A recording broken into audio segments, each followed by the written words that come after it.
Anti இன்குபென்சி இருக்குது. 30% of anti இன்குபென்சி எல்லா எலெக்ஷன்ஸ்லையுமே இருக்குன்னு வச்சுக்கோங்களேன். இப்போ ஒரு 30% இருக்குன்னு வச்சுக்கோங்களேன். நீங்கள் இப்போ திமுகக்கு அகைன்ஸ்டாக வரீங்க, எந்த ஒரு கூட்டணியும் இல்லாமல் ஏடிஎம்கேக்கு வரீங்க. இப்போ ஏடிஎம்கேக்கு அது வந்து ஒரு ப்ரோ ஏடிஎம்கே ஓட்டாக கன்வெர்ட் ஆகிறதுக்கான சான்சஸ் இருக்குது. இப்போ நீங்கள் வரும்போது ஓட்டை பிரிக்க தான் முடியுமே ஒழிஞ்சு ஆட்சியில் அமர முடியுமா அப்படின்ற ஒரு கேள்வி வருது இல்லை.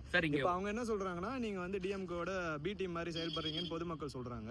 ஸோ அதை எப்படி பார்க்குறீங்க நீங்கள்? பிஜேபி ஒன்று வராங்கன்னா இப்போ ஆட்சியில் இருக்காங்க, ஆன்டி இன்குபென்சி இருக்கும். அந்த ஆன்டி இன்குபென்சி ஓட்டு எதிர்கட்சிக்கு போனால் தானே எதிர்கட்சி ஜெயிப்பாங்க. இப்போ அப்படி இல்லைன்னா ஆளுங்கட்சியை தானே மறுபடியும் ஆட்சியில் அமருவாங்க. அந்த ஒரு கொஸ்டின் வருது இல்லை. எப்படி நீங்கள் பார்க்குறீங்க? நீங்கள் வந்து எதிர்கட்சியோடையும் சேர மாட்டேன்றீங்க, தனிச்சு நிற்கணும்னு சொல்கிறீங்க. தனிச்சு நின்று களமாடி எல்லா தொகுதிகளுக்கும் ஜெயிப்பீங்கன்றதுக்கு வாழ்த்துக்கள். ஆனால் அது முடியாமல் போய் மறுபடியும் திமுக ஆட்சியில் அமைச்சு. சார், நான் பதிலுக்கு உங்ககிட்ட இன்னொரு கேள்வி நான் கேட்குறேன்.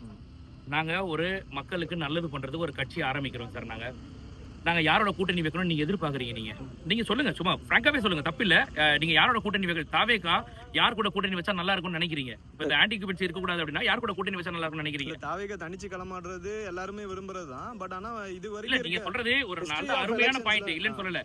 ஜெயிக்கிறதுக்கு வாய்ப்பு இருக்குமான்னு கேட்டா ஓட்டு பிரிய தான் வாய்ப்பு இருக்கு. நீங்க சொல்றீங்க அருமையான பாயிண்ட். அதுக்கான பதில நான் ஜெயிக்கிறதுக்கு வாய்ப்பு கூட இருக்கலாம். நான் என்ன சொல்றேன்னா, ஹிஸ்டரி ஆஃப் எலெக்ஷன் இல்ல சார், நான் சொல்ல வர்றது கம்ப்ளீட்டா வேற. அதாவது ஓப்பனாவே நான் சொல்றேன், அதிமுகவோட கூட்டணி வச்சிருந்தாக்கா நீங்க ஜெயிக்கிறதுக்கு வாய்ப்பு இருக்கு. திமுக எதிர்கட்சியா போறதுக்கு வாய்ப்பு இருக்கு நீங்க சொல்றீங்க. அதிமுக இன்னைக்கு அதிமுகவாக இல்ல, இப்போ அமித்ஷா கையில தான் இருக்கு. இப்ப அதிமுக எங்களுக்கு பிஜேபியோட கூட்டணி எங்களுக்கு தேவை கிடையாது. அதிமுக அதை விட்டு வெளில வந்தாங்கன்னா நான் கூட்டணி வைக்கிறோம், பரவாயில்ல. ஆனா தளபதி விஜய் அவர்களோட தலைமையில தான் ஆட்சி அமையும். அதுக்கு ஒத்துப்பட்டாங்கன்னா வரட்டும். இல்ல அவங்க முடியாதுன்னு சொல்றாங்க, நாங்க பாஜக தான் இருப்போம், அப்ப தேவையில்லை ஒதுக்கு. சீமான் என்ன மாதிரி ஆளுன்றத முகத்திலேயே கிழிச்சிடும். சீமான் மாதிரி ஒரு ஆளோட கூட்டணி வைக்கிறதுக்கு சும்மாவே இருக்கலாம், முடிஞ்சு போச்சு. திமுகவை எதிர்த்து நாங்க வரோம், சரிங்களா? காங்கிரஸ் ஓகே எப்படின்றத பார்ப்போம், பின்னாடி பேசிட்டு இருக்காங்க, கலந்து ஆலோசிச்சுட்டு இருக்காங்க. இதை தாண்டி வேற என்ன பண்ணணும்னு நினைக்கிறீங்க? எங்களுக்கு திமுகவை எதிர்க்கணும் சார். திமுகவை ஜெயிக்கிறாங்க ஜெயிக்கலன்றதை தாண்டி எங்களோட நிலைப்பாட்டை நாங்க காட்டுறோம். நாங்க ஜெயிக்கணுமா வேணாமா, மக்களுக்கு நல்லது பண்ண வேணாம், மக்கள் தான் முடிவு பண்ண அந்த இடத்துல. அதாவது ஓட்டு பிரியோன்றதை நான் யோசிக்க முடியாது. மக்களுக்கு நல்லது பண்ண நான் வரேன். அதாவது அன்னைக்கு கேப்டன் விஜயகாந்த் அவர்களை இழந்துட்டு நம்ம வந்து அப்புறம் ஐயோ இப்படி ஒரு தலைவர் கிடைக்கலையே அழுதோம். நாளைக்கு இதே மாதிரி மக்கள் வந்து யோசிச்சு விஜய் நமக்கு நல்லது பண்ண வந்தால் அவரு இழந்துட்டோமே நினைச்சு அழுதான் அழுதுட்டு போறோம். நமக்கு தவறு கிடையாது. நம்ம மக்களுக்கு நல்லது பண்ண வரோம். என்னோட கொள்கை இதுதான், நான் இப்படிதான் வரேன். முடிஞ்ச எல்லாரும் ஓட்டு போடு, தடிச்சு அவரை நிக்க வை, ஜெயிக்க வைங்க. நீங்க ஜெயிக்க வைங்க, தப்பே கிடையாது. வரலாறு நீங்க படைங்க, தப்பு கிடையாது. ஆனா நீங்க வந்து கூட்டணி வச்சா தான் ஜெயிக்க முடியும்ன்ற அந்த ஒரு கான்செப்டுக்குள்ளே நாங்க போக விரும்பல. அப்படி கூட்டணி வச்சா ஜெயிக்கணும்னா அப்படி ஒரு ஆட்சி எங்களுக்கு தேவையில்லை. இப்ப திருமாவளவன் அவர்கள் வந்து கூட்டணிக்குள்ள இழுக்கிறதுக்கான முயற்சி வந்து எடுத்தாங்க தாவேகவினர் அப்படின்னு சொல்லி கேள்விப்படுறோம். அதை பத்தி ஆனா அவர் வந்து அதுல உடன்பாடு இல்லாம திமுகவுடைய இருக்காரு அப்படின்னும் போது அதுக்கான அது என்ன மாதிரி பாக்குறீங்க? எங்களை பொறுத்த வரைக்கும் கொள்கை எதிரி அப்படின்னாக்கா பாஜக, அரசியல் எதிரி அப்படின்னாக்கா திமுக.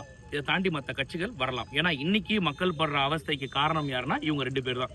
அவன் வந்து சென்ட்ரல்ல உட்காந்துட்டு நமக்கு எதுவுமே நிதி கொடுக்க மாட்டேங்கிறான், மீனவ பிரச்சனைக்கு எதுவும் பேச மாட்டேங்கிறான், கச்சத்தீவை மீட்டு கொடுக்க, இது மாதிரி பல பிரச்சனைகள் அவன் சென்ட்ரல்ல உட்காந்துட்டு பண்றான். ஸ்டேட்ல இவங்க உட்காந்துக்கிட்டு எந்த ஒரு நலத்திட்டம் பண்றன்ற பேர்ல ஊழல் தான் பண்ணிட்டு இருக்காங்க ஃபுல்லாவே. அப்படி இருக்க பட்சத்துல இவங்க 2 பேரை தாண்டி வேற யார் வேணா வாங்க, ஏன் தலைமையில தான் கூட்டணி. உன் தலைமையில நான் கீழே இருக்கின்றதுக்கு ஒரு கட்சியை நடத்த வேண்டிய அவசியம் இல்லை. என் தலைமையில நான் சொல்றேன் என்ன பண்ணணும். என்கிட்ட இருக்காங்க 33 வருஷம் எனக்காக உழைச்ச விசுவாசிகள் என்கிட்ட இருக்காங்க. அவங்கள வச்சு என்ன பண்ணுமோ நான் பாத்துக்கிறேன் அப்படின்னு சொல்லிட்டு தான் இன்னைக்கும் நாங்க ஸ்டெடியா இருக்கோம். ஸோ அப்படி இருக்கும்போது விசிகா வரதா இருக்கட்டும், காங்கிரஸ் வரதா இருக்கட்டும், ஏடிஎம்கே வரதா இருக்கட்டும், யார் வேணா வரட்டும், தவறே கிடையாது. ஆட்சி அதிகாரத்தில் பங்கு தருவோம் சார். திமுக மாதிரி நாங்களே தான் ஆளுவோம், தகுதி இருக்கோ இல்லையா என் பையனை தான் டெப்டி சிஎம்னு உட்கார வைப்போம் அப்படியெல்லாம் நாங்கள் சொல்ல மாட்டோம். ஆட்சி அதிகாரத்தில் பங்கு தருவோம். ஃபார் எக்ஸாம்பிள் நீங்கள் 33 இயர்ஸாக வந்துட்டு உங்க பின்னாடி ஆட்கள் இருக்காங்க, அதை வச்சு நாங்கள் உழைச்சிட்டு இருக்கோம், நாங்கள் அவங்களுக்காக வந்திருக்கோம்னு சொல்றீங்க. இப்போ 35 வருஷமா மற்ற கட்சியினரும் கட்சி வச்சிருப்பாங்க. இப்போ நேற்று பார்த்தீங்கன்னா சாதிவாரி கணக்கெடுப்பு எடுக்கிறதுக்காக பாமக தலைமையில் ஒரு ஆர்ப்பாட்டம் நடத்தினாங்க சென்னையில். ஆனால் அதில் வந்து தாவேகா வந்துட்டு கலந்துக்கல, அதை வந்து நிராகரிச்சிட்டாங்க. இப்போ அவங்களோட தொண்டர்களோட மனப்பக்குவம் எப்படி இருக்கும், அவங்க எப்படி அதை பார்ப்பாங்க, அதை நீங்கள் எப்படி பார்க்குறீங்க அப்படின்னு தெரியும் சார். இங்கே ஒருத்தர் அழைப்பு விடுக்கிறாங்கன்னா அது போகிறதும் போகாது எங்களோட விருப்பம், சரிங்களா? சாதி வாரிய கணக்கெடுப்பு நாங்கள் போராட்டம் முன்னெடுக்கிறோம், நீங்கள் வாங்கினாங்கன்னா அது எங்களோட நிலைப்பாடை சொல்ல அவசியம் கிடையாது. திருப்பரங்குன்றத்தில் ஒரு பிரச்சனை வருது, அதுக்கு ஏன் நிலைப்பாடை சொல்லணும் அவசியம் கிடையாது. இவ்வளோ நாளாக எங்கே ஏற்றிட்டு இருந்த தீபம், இப்போ அங்கே போய் ஏற்றுற, அப்போ இதை வச்சு ஏதோ அரசியல் பண்ணுற, இதில் நாளைக்கு ஏதோ ஒரு வார்த்தை சொன்னா அதை வச்சு நீ குடிங்க, அதை ஒரு இது பண்ணுவேன், அரசியல் பண்ணுவேன். நீங்கள் பண்ணுறது ஒரு அரசியல். இந்த அரசியல் நான் இப்போ பேசுறது பிரச்சனை கிடையாது. இதை பற்றி நான் பேசுறதால ஏதாவது ஒரு தீர்வு கிடைக்கும்னா பரவாயில்ல, பட் அதுக்கு ஒரு தீர்வு கிடைக்க போகிறது கிடையாது. நீங்கள் இப்படி தான் பண்ண போறீங்களோ அது மாதிரி சில்லியான விஷயங்களுக்கு அவர் பேச அவசியம் கிடையாது. ரெண்டாவது ஜாதிகள் இதெல்லாம் பாக்குறது கிடையாது தாவேக்கா. ஸோ இங்க வந்து பிறப்புக்கும் எல்லா உயிருக்கும் எவனும் மேல எவனும் கீழன்றதை எங்களோட அடிப்படை கோட்பாடு எங்களுக்கு. அப்படி இருக்கும்போது எங்களுக்கு வந்து இதுக்கெல்லாம் போயிட்டு இருக்கணும், இதுக்கெல்லாம் பதில் சொல்லிட்டு இருக்கணும், இதெல்லாம் நாங்க கலந்துக்கலாம். அவங்க என்ன நினைப்பாங்க? சமூக நீதிக்கான போராட்டம் தான் இது, சாதி ரீதியாக போராட்டம் கிடையாது. அதனால மற்ற எல்லா கட்சியினரும் கலந்துக்கிட்டாங்க, ஆனா வந்து தாவேக்கா மட்டும் கலந்துக்கல. ஸோ அதை பத்தி எப்படி பாக்குறீங்க? எதுல கலந்துக்கணும் எதுல கலந்துக்க கூடாது அப்படின்றதுல தளபதி ரொம்ப தீர்க்கமா அவர் ஒரு முடிவு எடுப்பாரு. அதை தாண்டி வந்து இதுல அவர் கலந்துக்கணும், இதையே நீங்க பண்ணல, போன தேர்தலில் யாருக்கு ஓட்டு போட்டீங்க அப்படின்றத நம்ம கேட்டு.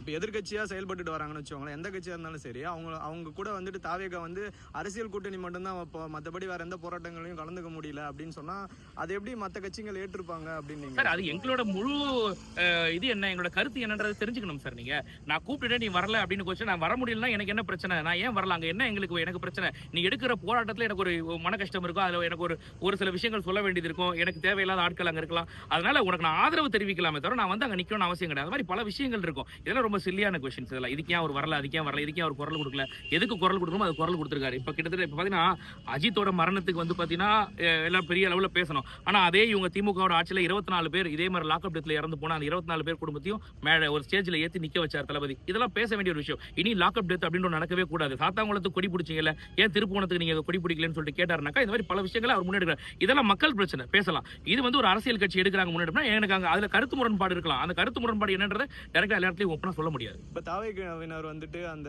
சாதிவாரி கணக்கெடுப்புல கலந்துக்கலன்னு சொல்றீங்களா? சாதிவாரி கணக்கெடுப்பை பத்தி உங்களோட புரிதல் என்ன, உங்க தலைமையோட புரிதல் என்ன? இல்ல சாதிவாரிய கணக்கெடுப்பு கண்டிப்பா எடுத்துதான் ஆகணும். அது கண்டிப்பா வேணும். எந்த சாதியில எவ்வளவு இருக்காங்கன்றது கண்டிப்பா வேணும். தளபதி அவர்கள் போல அப்படின்னாக்கா அதுக்கு என்ன காரணம்ன்றதை நம்ம தெரிஞ்சுக்கணுமே தவிர தளபதி அவர்கள் அது உடன்பாடு இல்ல, அவங்க என்ன நினைப்பாங்க, அதாவது நீங்க சொல்றீங்க இல்லையா பாமக ஆட்கள் என்ன நினைப்பாங்க, அவங்க நினைக்கிறதுக்காகலாம் நம்ம இது முடிவெடுக்க முடியாது. எங்களுக்கு சாதிவாரிய கணக்கெடுப்பு வேணும். இது எப்பயோ தளபதி அவர்களே சொல்லிட்டாரு முன்னாடி. பட் அவர் போகாததுக்கு காரணம் இருக்கும் தனியா.